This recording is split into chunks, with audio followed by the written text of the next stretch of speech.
Hey guys, I hope you will all be fine. आज हम जो टॉपिक डिस्कस करने वाले हैं वो है स्काइफोज़ोआ। स्काइफोज़ोआ किसकी क्लासिफिकेशन में शामिल है? नाइडेरियंस की क्लासिफिकेशन में। और इसकी एग्जांपल्स में क्या शामिल है? ऑरेलिया, जिनको हम जेलीफिशेस भी कहते हैं। ठीक है, तो चलिए आज हम स्काइफोज़ोआ डिस्कस करते हैं। सबसे पहले हम डिस्कस करेंगे कैरेक्टरिस्टिक्स में क्या क्या शामिल है। कैरेक्टरिस्टिक्स में सबसे पहले आता है कि ये जो है मैरीन है। Members of class Scyphozoans are marine. ठीक है, ये एक्वेटिक एनवायरनमेंट में रहते हैं, टेरेस्ट्रियल में नहीं रहते हैं ये। ओके, और ये क्या है? Dominant in their life history है। इनकी लाइफ हिस्ट्री का डोमिनेंट क्या है? कौन सी स्टेज है? मेड्यूसा स्टेज है। पहले तो इनके दो स्टेजेस होते हैं, एक होता है पॉलिप स्टेज और दूसरा होता है मेड्यूसा स्टेज। तो इनका डोमिनेंट स्टेज क्या है? मेड्यूसा है। ठीक है, और नेक्स्ट है इनके gametes are gastrodermal in origin. Gametes कहाँ पे प्रोड्यूस होते हैं? गैस्ट्रोडर्मल कैविटी में प्रोड्यूस होते हैं गैमेट्स। ठीक है, और इनकी नेक्स्ट कैरेक्टरिस्टिक में शामिल है मेड्यूसा लाइका विलम। विलम क्या होता है? विलम एक लिप लाइक स्ट्रक्चर होता है जो कि water propulsion, jet like water propulsion में हेल्प करता है और इसी तरह की मूवमेंट में भी हेल्प करता है। ठीक है, तो ये स्काइफोज़ोन्स में विलम नहीं होता है। तो ये विलम किसकी प्रॉपर्टी है? हाइड्रोजोन्स की है। विलम हाइड्रोजोन्स में तो प्रेजेंट होता है नाइडेरियंस में, लेकिन स्काइफोज़ोन्स में विलम एब्सेंट होता है। अब मैं आपको इसका स्ट्रक्चर दिखाती हूँ कैसे ये दिखता है। ये देखेंगे, ये है जेलीफिश की बॉडी।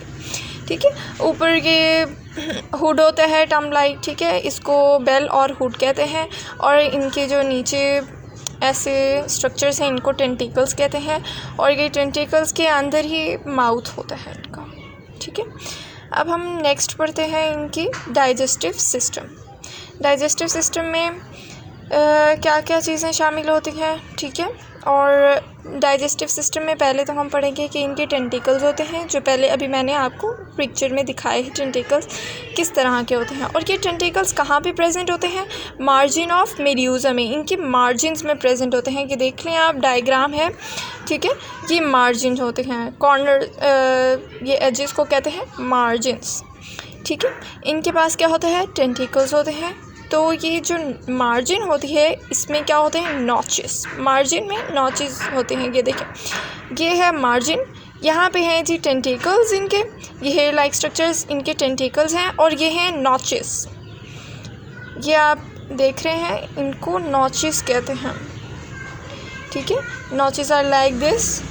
ये नॉचेस कहते हैं इनको। इन नॉचेस में होता है रोपैलियम। इसको हम आगे स्टडी करेंगे कि रोपैलियम क्या होता है, लेकिन ये नॉचेस होते हैं और इनमें 8 नॉचेस होते हैं ऐसे। ठीक है, अब माउथ की बारी आई है, तो यहाँ पे माउथ यहाँ पे बना हुआ है।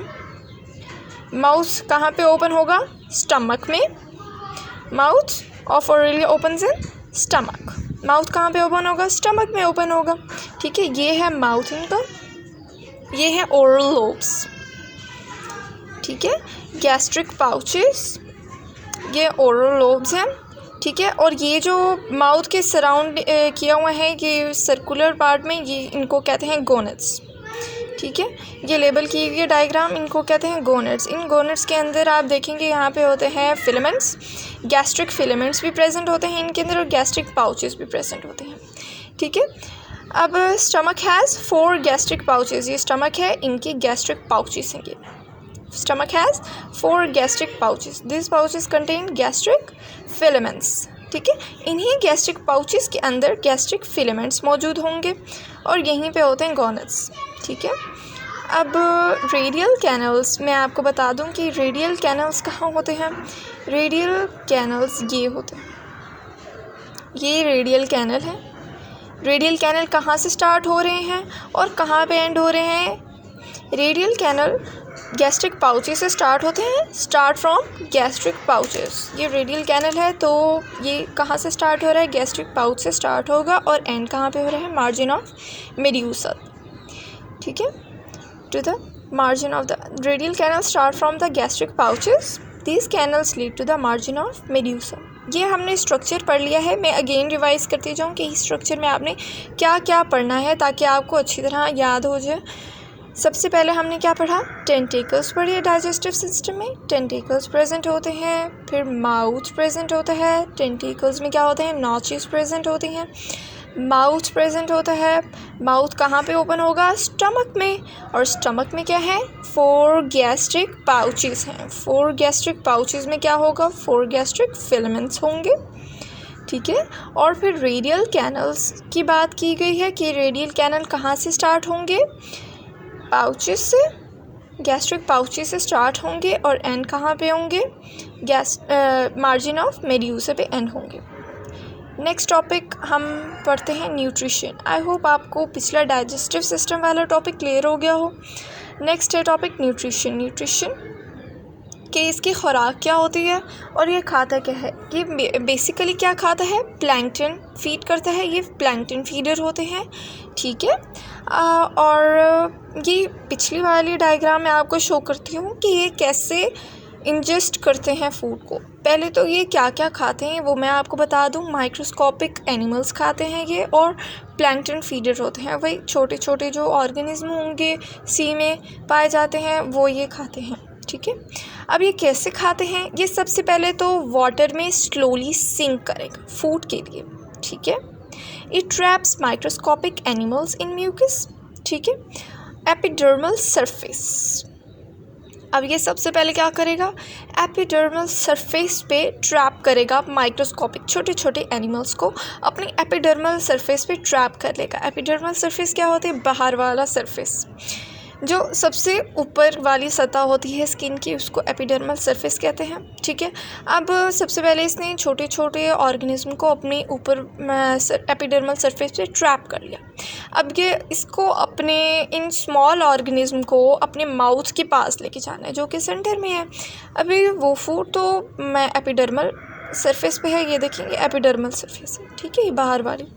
अब ये इसने माउथ में लेके जाना है तो कैसे लेके जाएगा, सीलिया के ज़रिए लेके जाएगा। Cilia carry food to the margin of medusa. ये एपिडर्मल सरफेस है, मार्जिन ऑफ मेड्यूसा इसके नीचे हो गई, तो सीलिया क्या करेगा, एपिडर्मल सरफेस से मार्जिन ऑफ मेड्यूसा में लेके जाएगी फूड, ठीक है। और फिर ये जो ओरल लोब्स हैं 4 फ्लैशी, ये ओरल लोब्स हैं, ठीक है। अब ये क्या करेंगे, ओरल लोब्स देखें, ओरल आर्म भी लिखा हुआ है, इनको ओरल लोब्स भी कहते हैं। ये ओरल लोब्स क्या करेंगे, मार्जिन ऑफ मेड्यूसा से फूड ट्रैप करेंगे और इसको माउथ की तरफ लेके जाएंगे, और माउथ क्या करेगा, फूड को स्टमक में और गैस्ट्रोवास्कुलर कैविटी में लेके जाएगा, ठीक है। Cilia carry this food to the margin of medusa. 4 fleshy oral lobes hang from the manubrium. These lobes scrape food from the margin of medusa. ये वही बात है जो मैंने आपको कही थी कि oral lobes क्या करेंगे, margin of medusa से food लेंगे और इनको mouth में लेके जाएंगे। आई होप आपको न्यूट्रिशन समझ में आ गई हो और इसकी फीडिंग स्टाइल भी समझ में आ गई हो कि कैसे करता है। मैं आपको फिर से रिपीट करती चलूँ ताकि आपको ये क्लियर हो जाए कि कैसे फीडिंग करता है। ये टेंटिकल्स सीलिया के ज़रिए पहले तो फूड को ट्रैप करता है एपिडर्मल सरफेस से। एपिडर्मल सरफेस से सीलिया लेके जाएंगे इनको मार्जिन ऑफ मेड्यूसा की तरफ, और मार्जिन ऑफ मेड्यूसा से माउथ की तरफ किसके ज़रिए जाएगा, ओरल लोब्स के ज़रिए, ठीक है। इसकी न्यूट्रिशन समझ आ गई है। So let's move to the next topic which is nervous system and sense organ. जी हाँ, इनके नर्वस सिस्टम होता है लेकिन इसके पास ब्रेन नहीं होता है।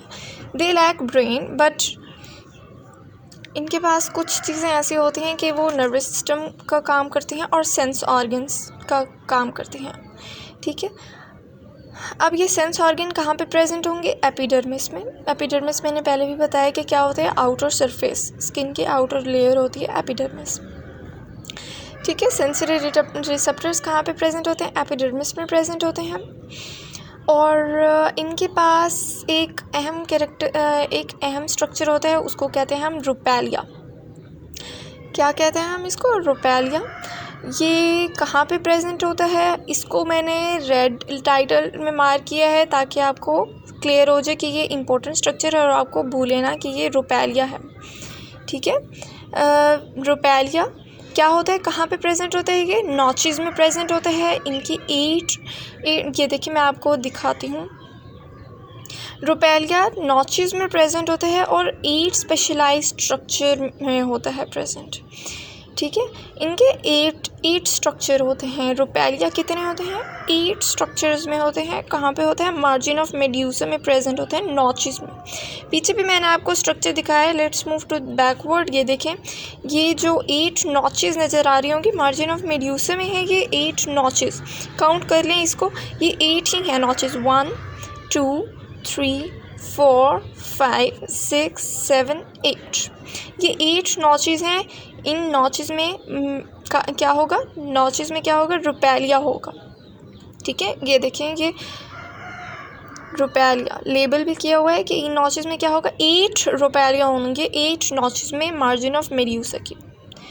हम यहाँ पे थे कि रुपेलिया कहाँ पे प्रेजेंट होते हैं, ठीक है। ये आपको क्लियर हो गया कि रुपेलिया कहाँ पे होता है? मार्जिन ऑफ मेड्यूसा में होता है। कितने रुपेलिया होते हैं? 8 होते हैं। अब रुपेलिया क्या करते हैं? ये सेंसरी स्ट्रक्चर है, सेंस करेगा, ठीक है। और इसके पास क्या क्या चीज़ें होती हैं? इनमें रुपेलियल लैपिड्स होते हैं। रुपेलिया किस चीज़ से सराउंड होता है? रुपेलियल लैपिड्स से। इस डायग्राम में आपको बताया गया, ये देखिए ये रुपेलिया है, ठीक है। और किस चीज़ से सराउंड है? रुपेलियल लैपिड्स। ये देखेंगे कि आपको ये जो लेंथी चीज़ें नज़र आ रही हैं, ये रुपेलियल लैपिड्स है। ये सराउंड किए हुए इनको, ये बीच में क्या है? रुपेलिया है, ठीक है। ये देखिए ये लेबल भी किया हुआ है। ये जिस चीज़ को लेबल किया हुआ है, ये देखिए ये रुपेलियल लैपिड है, आपको नज़र आ रहा है। और सेंटर में क्या होगा? रुपेलिया, ठीक है। रुपेलियल लैपिड्स क्या करते हैं? रुपेलिया को सराउंड करते हैं। और इनके पास और क्या चीज़ होती है? ओसिलाई होता है और स्टेटोसिस्ट होता है। ये सेंटर में ही स्टेटोसिस्ट होगा। और ओसिलाई क्या करता है? इनका फोटो रिसेप्टर है, इनको देखने में मदद करता है।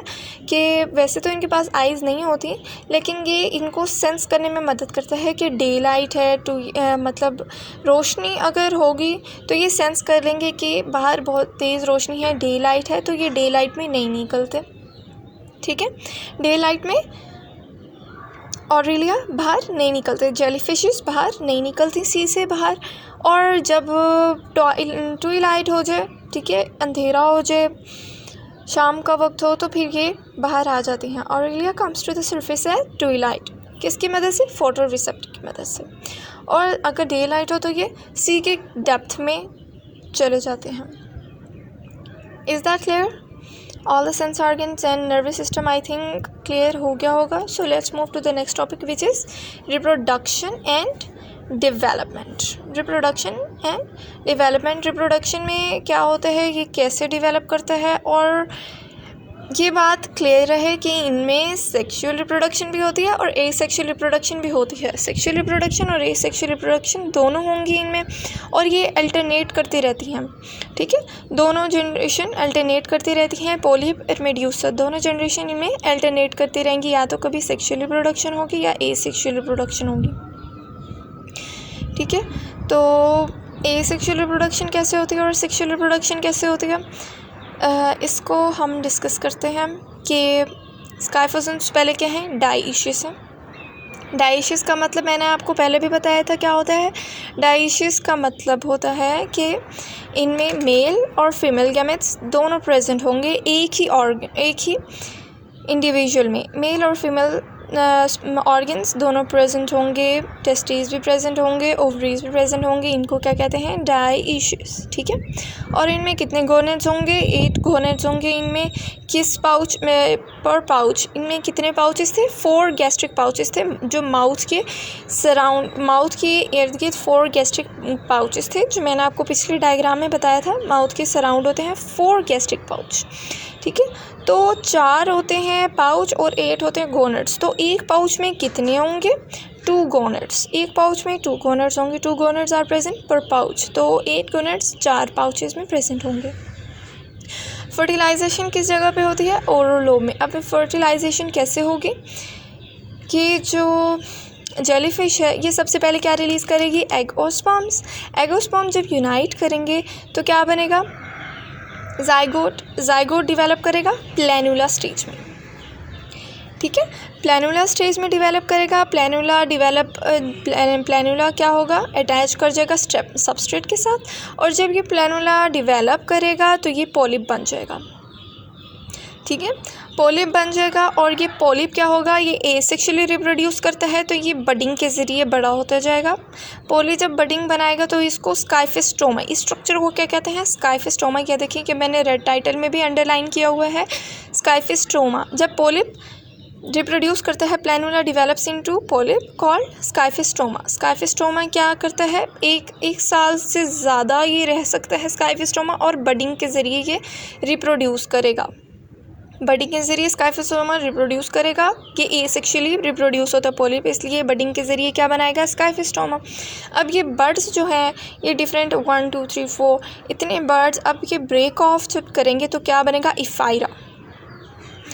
इसको मैंने रेड में भी अंडरलाइन किया ताकि आपको इफ़ायरा याद रहे कि इफ़ायरा क्या होता है, ठीक है। इफ़ायरा डेवलप होगा, इफ़ायरा। अब इफ़ायरा जब डेवलप होगा तो ये क्या बनाएगा, अडल्ट जेलीफिश, ठीक है। ये होते हैं स्टेजेस।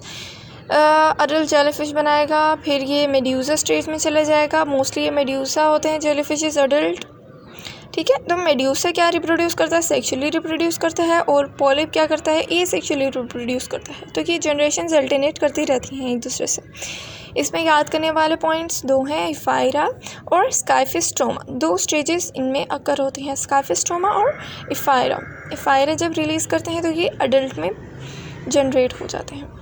आई होप आपको अच्छी तरह समझ आ गया होगा स्काइफोज़ोआ, और इंशाल्लाह नेक्स्ट वीडियो में मिलेंगे। तब तक के लिए अल्लाह हाफिज़। I will see you in my next video. If you like my video, then press the bell icon and subscribe my channel to never miss an update from my channel. Okay, Allah Hafiz, goodbye.